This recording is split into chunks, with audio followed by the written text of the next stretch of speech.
Ayon kay House Deputy Minority Leader Edgar Erice, sunod-sunod at palubo ng palubo ang mga pondong ipinasok umano sa pambansang budget sa nakaraang 3 taon. Giit ng mambabatas, malaking bahagi ng mga pondong ito ang inilipat umano sa mga questionableng proyekto, kabilang ang mga substandard infrastructure at flood control projects na patuloy na binabatikos dahil sa umunoy palpak na implementasyon. Noong 2023, mga 300 million po sa national budget ay pinalitan. 300 billion pinalitan. Yung mga matitinong mga proyekto na pinag-aralan ng mga ahensya ay napunta po sa mga anomalyang proyekto. Noong 2024 po, 500 billion yung nawala sa President's budget.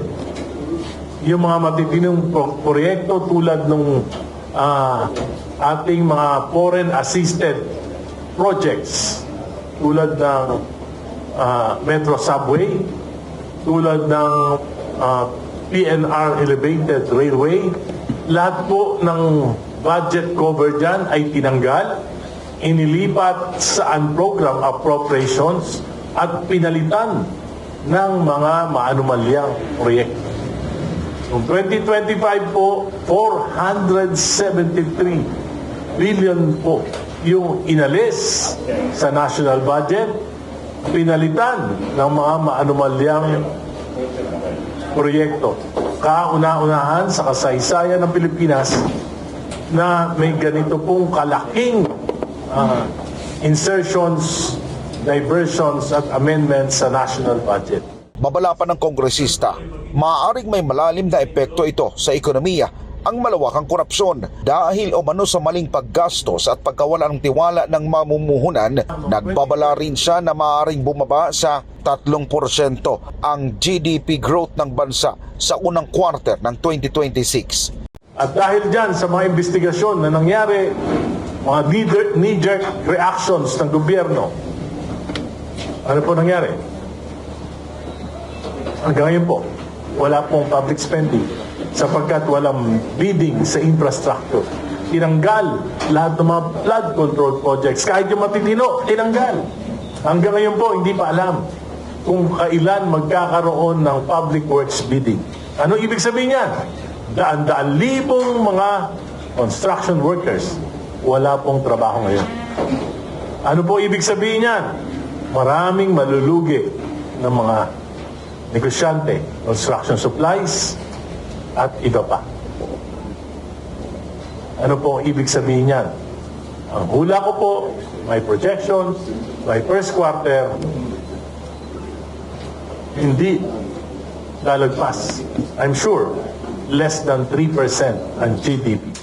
Nananawagan naman si Erice ng mas malalim na pagsisiyasat sa umunoy 1.45 trillion pesos na insertion at hinikayat ang mga oversight bodies at auditing agencies na suriin ang mga proyekto kung saan napunta ang pondo. Pero may sentimento lang ang mababatas sa mga investigasyon ng pamahalaan. Anya, tila walang direksyon o kung hindi man ay ayaw ng imbestigahan kung naituturo na ang mga malaking tao sa Malacanang. Ang Blue Ribbon Committee ni Senator Lacson, hindi mo maalaman kung ano direksyon.